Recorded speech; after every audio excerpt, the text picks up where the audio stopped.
Good evening, good evening, Gridiron Clads. This is C-Stan back. We're still on the road to the Gridiron Bowl. We're live on the road. I'm standing by. I am standing by with the Huntsville Rockets. This is week one of the GDFL season 10. We are dubbing this is season one. Earlier today, the Erie Express, they were 41-0 heroes over the Howard Huskies. Right now, Joplin, Missouri, the Joplin Crusaders, they are hosting the Memphis Blast up in southern Missouri. And the Oklahoma Thunder are playing host. The three-time defending champions, Oklahoma Thunder, are playing host to the newcomers, Texas Raiders. But right now, we are live on the GDFL Sports Network, and we are interviewing coaches and league owners this evening, post games, and as well as introducing franchises. We're going to be doing this every week, walking our way around the grid throughout the GDFL and see who falls off the grid on our march, on our quest to the Gridiron Bowl. I'm standing by with Nicholas Benjamin of the Huntsville Rockets. Mr. Benjamin, how you doing this evening? I'm doing good, man. How about yourself? Man, I'm doing well. Kind of feeling like the breeze. Look like the storm passed over. It's been raining the last several days. But man, it kind of feels like vacation outside right now. What's the weather like in Huntsville? Well, we actually had to postpone our week 1 because of weather. It didn't pan out like we thought, but it has started to rain pretty hard here. We had to change our location up from Milton Frank, which is a turf field, to Discovery Middle School, which is grass. So we didn't want to, get out there and tear that field up, and we also wanted to make sure we gave our fans a great atmosphere. So we postponed that game to a later date. Absolutely, absolutely. I understand Huntsville. You guys have an arsenal of rockets from quarterbacks to linemen. You guys are loaded this year. How long have you been as an organization? How long have you been operating as a franchise? We've been operating since 2011. I actually played for this organization when we first kicked off, um, when we won the national championship in 2012, and since then I've been a part of this organization ever since. We've been rocking and rolling ever since then. Always having a good arsenal of players that returning players as well as new guys that we try to bring into the organization and keep this thing rolling in the right direction. Absolutely. Now let's talk about the Gridiron Developmental Football League. It's not something like this hasn't happened probably since 1970. You've got a professional sports league, football based, that makes it to a decade anniversary, season X. How is this league different and unique compared to other leagues that you have competed in or competed against? It's very different, man. Ever since we've been in the GDFL, we've always come against the top competition. It's not like you can find anywhere else in the country that's a league that prides itself in being professional, always has great competition, and always has a national champion come out of this league.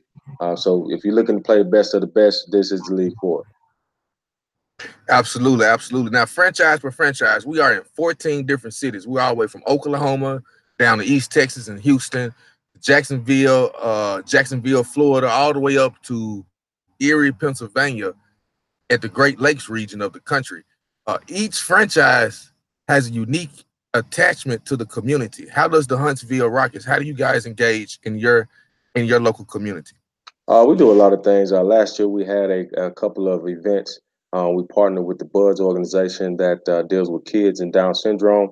We used to practice out at Lakewood Community Center that does a lot with the community, and we were helping any way we could there. This year, the Huntsville Rockets have also partnered with the minor league basketball team here, the Huntsville Force, to try to get the community, more involved and actually knowing that we have these type of sports going around. We've partnered with a lot of agencies. Our Lady Rockets do a lot of activities throughout the season, preseason and postseason, that deal with the development of young women.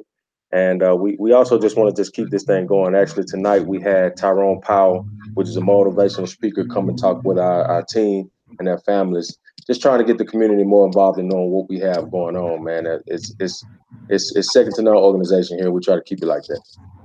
Absolutely, absolutely. Now, with that being said, how do implementations like that and the ways that it affects community? How how does leagues like this and your engagement into the community, how is this engagement, well, why is this engagement important, and how does it help us stay in balance as a culture?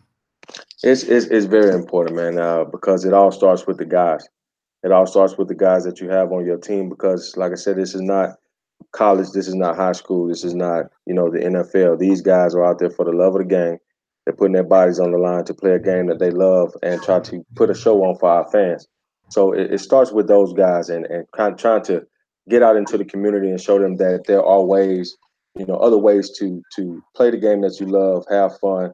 And what we try to do with the Rockets, man, we try to make sure that all of our guys are being molded as men first, so they can go out into the community, go out into the world, and be productive citizens, not just great football players. Absolutely, absolutely. Now let's talk GDFL competition. Let's talk GDFL competition. Last year it was Oklahoma Thunder and the Middle Tennessee Bulldogs that were featured in the Gridiron Bowl. This year is going to be the Gridiron. Who do you see standing in your way of in the grid to making it to the Gridiron Bowl, and which teams do you feel will knock off the Thunder this year? Will blow away the Storm? Well, being a coach of the Rockets, we always pride ourselves in our own team. Um, Everybody that's on our schedule stands in our way. We don't want to overlook anybody from game one all the way into the championship. We're going to take it game by game. So with that being said, you know, the Outlaws got to pass today because we didn't meet up on the field, but we'll see them later on in the season. So next up, River City Pythons. They stand in our way right now, getting to the GDFL Gridiron Bowl team. So if I got any predictions on who is trying to knock off the Oklahoma Thunder, I say the Huntsville Rockets. We see them in week 6, I think. We got to go up to Oklahoma and travel, and we'll see when the big dog touch the field. Absolutely, absolutely. Now let's talk the River City Pythons. That's now how far is Decatur, Alabama from Huntsville, Alabama? Decatur is about, I wouldn't even say 15, 20 minutes away from Huntsville, right down the street. A lot of our guys played against some of those guys that's on the team. We actually have a couple of guys that are originally from Decatur that are on our team. Some former guys that played with the Pythons that are now playing with the Rockets. So it's gonna be a barn burner. It's a lot of feud and a lot of history in that game. So we're looking forward to making it happen. So we got to look forward to it. Some good old GDFL, Alabama backyard football. Oh yes, sir. That's all the Huntsville Rockets Right? bring to the table. We ready to we ready to make the dust move. You heard it here. You heard it here first, folks. Coach Benjamin of the Huntsville Rockets. We're gonna see over these next 90 days who, if anyone, can dock the rock. IMC stand the back. Tune in later. We're gonna have Miss Garza from the Houston Raiders. We're gonna have her first impressions of her first GDFL experience. Thank you for tuning in. We're gonna be doing this twice a week. We're gonna be opening up, talking about our pregame predictions leading into game day, and then immediately following each game, we're gonna be having live post-game interviews. Thank you for tuning in. Until then, we're off the grid. Thanks, Coach Benjamin. No problem, man. Thank you. Absolutely.